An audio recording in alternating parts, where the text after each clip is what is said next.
Hello everyone, welcome back to Advaita vlogs. ఈరోజు మన recipe చేపల పులుసు అండి. కమ్మగా రుచిగా చేపల పులుసును సింపుల్గా చేసే పద్ధతి చూపించబోతున్నాను. ముందుగా 1 కేజీ చేపలు అయితే తీసుకోవాలండి. ఆ చేపలను మంచిగా ఉప్పు నిమ్మకాయ వేసి మంచిగా కడగాలి. కడిగిన తర్వాత రుచికి తగినంత ఉప్పు, కారము, అల్లం పేస్ట్, ధనియాల పౌడర్ అలా వేసుకుని అంతా కలుపుకోవాలి. అవి కలిసిన తర్వాత కొంచెం నూనె, పసుపు, ఉప్పు వేసుకొని మళ్ళీ ఒకసారి కలుపుకొని మూత పెట్టుకొని పక్కన పెట్టుకోవాలి. ఆ తర్వాత నిమ్మకాయ సైజ్ అంతా చింతపండుని తీసుకొని వాటర్ పోసి నానబెట్టుకోవాలి. ఆ తర్వాత వెడల్పాటి ఒక గిన్నె తీసుకొని స్టవ్ మీద పెట్టుకోవాలి. మన చేపల కూర ఎప్పుడు వండినా వెడల్పాటి గిన్నెలో వండుకుంటే చేప ముక్కలు కలిపినా విరగకుండా ఉంటాయి.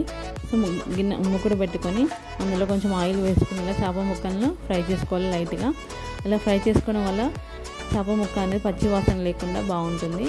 సో ఇలా అన్ని ముక్కలని ఒక రెండు అలా వేసుకుంటూ తిప్పుకుంటూ ఫ్రై చేసుకోవాలి. ఇలా ఫ్రై చేసుకొని అన్నీ పక్కన పెట్టుకోవాలి. తర్వాత ఇంకో గిన్నె తీసుకొని దాంట్లో ఆయిల్ వేసుకొని ఆయిల్ హీట్ అయ్యాక జీలకర్ర, మెంతులు వేసుకొని ఫ్రై చేసుకోవాలి. అది ఫ్రై అయ్యాక 3 పచ్చిమిర్చి కూడా కట్ చేసుకున్న పచ్చిమిర్చి కూడా వేసుకొని ఫ్రై చేసుకోవాలి. కరివేపాకు వేసుకోవాలి. ఇవన్నీ వేసుకుని అంతా ఒకసారి కలుపుకోవాలి. అలా కలిపిన తర్వాత ధనియాల పౌడర్ 1 స్పూను, అలాగే అల్లం పేస్ట్ కూడా 1 స్పూన్ వేసుకొని అంతా ఒకసారి కలుపుకోవాలి. ఇలా మధ్య మధ్యలో కలుపుతూ ఉండాలి, ఎందుకంటే అల్లం వేసాం కదా, అడుగు అనేది మాడిపోతుంది. ఇలా కలుపుకున్న తర్వాత ఉల్లిపాయ ముక్కలు కూడా వేసుకొని ఒకసారి కలుపుకొని మూత పెట్టుకొని ఒక 2 నిమిషాలు మగ్గించుకోవాలి. 2 నిమిషాల తర్వాత మళ్ళీ ఒకసారి కలుపుకొని మనం ముందుగా నానబెట్టుకున్న చింతపండు ఉంది కదా, సో దాని రసం అయితే తీసి వేసుకోవాలి. చింతపండు రసం వేసుకొని ఒకసారి కలుపుకొని ముందుగా అయితే మనం వెడల్పాటి గిన్నెలో ఫ్రై చేసుకున్నాం కదా, గిన్నెలో పోసుకొని ఉడికించుకోవాలి, అంటే మగ్గించుకోవాలి. కొంచెం మరుగుతున్నప్పుడు అందులోనే కరివేపాకు వేసి మళ్ళీ ఒకసారి కలుపుకొని మూత పెట్టుకోవాలి. మూత పెట్టుకుని ఒక 2 నిమిషాలు మగ్గిన తర్వాత రుచికి తగినంత కారం అనేది వేసుకోవాలి. 5 నిమిషాలు మసిలిన దాకా అందులోనే జీలకర్ర మెంతుల పొడి అన్నట్టు జీలకర్ర మెంతులను నూనెలో పొట్లిచ్చి రోట్లో నూరిన మిశ్రమం అండి. సో దాన్ని మనం చేపల కూర వండుకునేటప్పుడు వేసుకుంటే కూర అనేది చాలా రుచిగా వస్తుంది.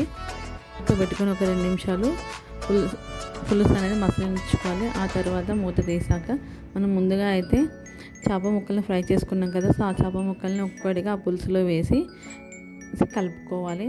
అంటే మరీ బాగా కలుపుకోకుండా చిన్నగా ముక్క అనేది విరిగిపోకుండా కలుపుకోవాలి, అలా వీడియోలో చూపించిన విధంగా. సో ముక్క అనేది పులుసులో మునిగేలా ఒకసారి రైట్ అయితే లోపలికి ప్రెస్ చేసుకోవాలి.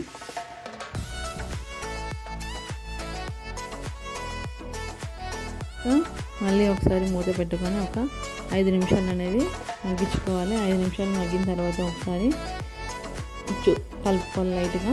సో ముక్క అనేది విరగకుండా కొంచెం కలుపుకోవాలి. తర్వాత ఒక క్లాస్ సహాయంతో వీడియోలో చూపించిన విధంగా అలా గిన్నెను ఒకసారి ఇలా చుట్టూ తిప్పుకోవాలి. అలా చుట్టూ తిప్పుకుంటే ముక్కకి పులుసు అనేది మంచిగా పడుతుంది. రుచికి తగినంత ఉప్పు కూడా వేసుకొని ఒకసారి చిన్నగా ఇలా మళ్ళీ ఒకసారి క్లాత్ తోటి ఇలా చుట్టూ ఇలా తిప్పుకోవాలి. వీడియో చూపించిన విధంగా చేయడం వల్ల ముక్కకి పులుసు అనేది పట్టి రుచి అనేది చాలా బాగుంటుంది. మళ్ళీ ఒకసారి మూత పెట్టుకుని మళ్ళీ ఒక 5 నిమిషాలు అనేది ఉడికించుకోవాలి. ఉడికించుకున్నాక పులుసు అనేది చిక్కగా ధనం వస్తుంది. చిక్కగా వచ్చాక చివరిగా కొంచెం కొత్తిమీర వేసుకొని ఒక 2 నిమిషాలు అనేది మగ్గించుకోవాలి.